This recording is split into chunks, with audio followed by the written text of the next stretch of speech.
आने वाले दिसंबर माह में बिहार एक ऐतिहासिक इवेंट का गवाह बनने वाला है।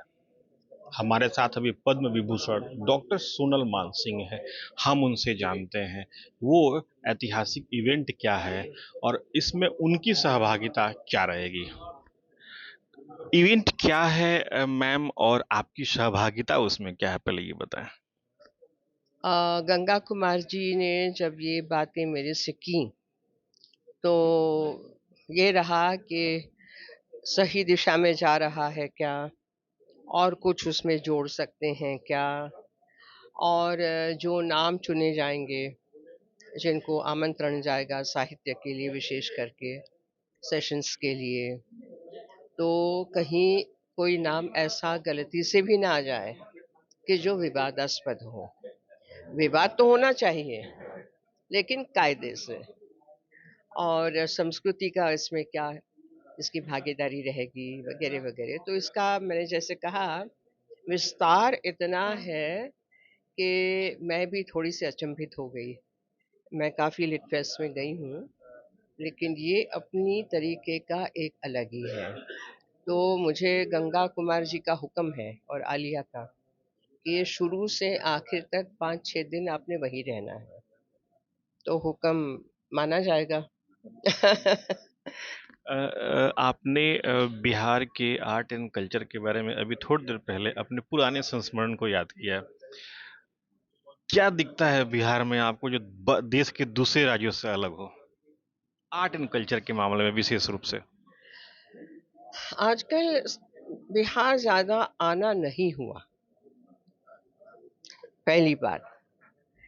दूसरी बात कि मुझे इतना पता नहीं है कि वास्तव में जैसे भारत के अन्य देशों में या अन्य राज्यों में हो रहा है, बिहार में ऐसे उत्सव हो रहे हैं कि नहीं।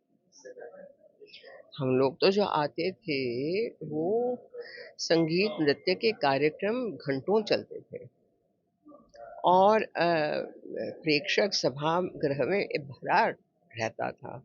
अब आजकल मुझे नहीं पता है।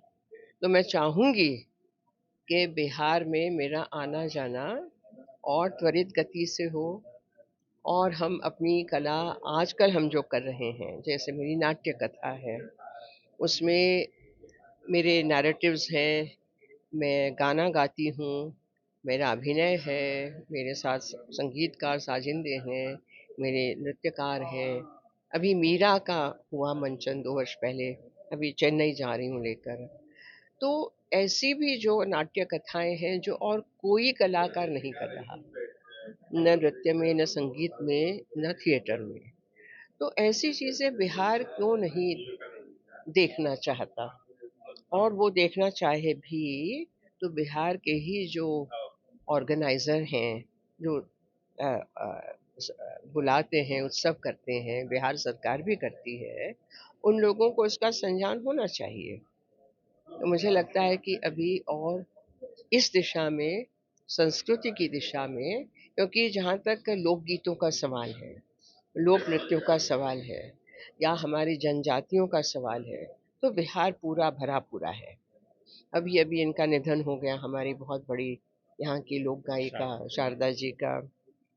तो लेकिन और भी जो विधाएं हैं उनका यहाँ पर मंचन होना आवश्यक है, जिससे कि बिहार की जनता भी जुड़ी रहे, उनको भी ज्ञात हो कि और कहाँ कहाँ क्या क्या हो रहा है ना। तो मैं ये चाहूंगी। बिहार आर्ट एंड कल्चर के मामले में शुरू से ही बहुत धनी रहा है। बिल्कुल बिल्कुल। जैसे मैंने आम्रपाली का नाम लिया, आपके लिच्छवी जनपद जो होते थे वो तो क्या कहने, ऐसा ऐसे जनपद नहीं हुए कहीं। लेकिन वो इतिहास चलते चलते, और बिहार में भी काफी बदलाव आए, उतार चढ़ाव आए। Bihar was the recipient of many many attacks also. उसके बावजूद बिहार बना रहा। विहार विहार, वो जो ये श्रमण विहार करते हैं साधु बुद्ध बौद्ध, तो बिहार को अब बिहार होना जरूरी है। बिहार में वापस आना, कि बिहार विहार तो कर रहे हैं बिहारी, लेकिन बाहर के बिहारियों को नहीं बुला रहे। नहीं नहीं, मैं मजाक कर रही हूँ, लेकिन मैं चाहूंगी कि और विस्तृत हो। ये थी हमारे साथ पद्म विभूषण डॉक्टर सोनल मानसिंह। इन्होंने बिहार के कल्चर और बिहार के आर्ट को और बेहतर तरीके से सहेजने की बातें कही। अरे भाई सुजीत ये भी कुमार, दिखा दो। TV 9 digital, Patna.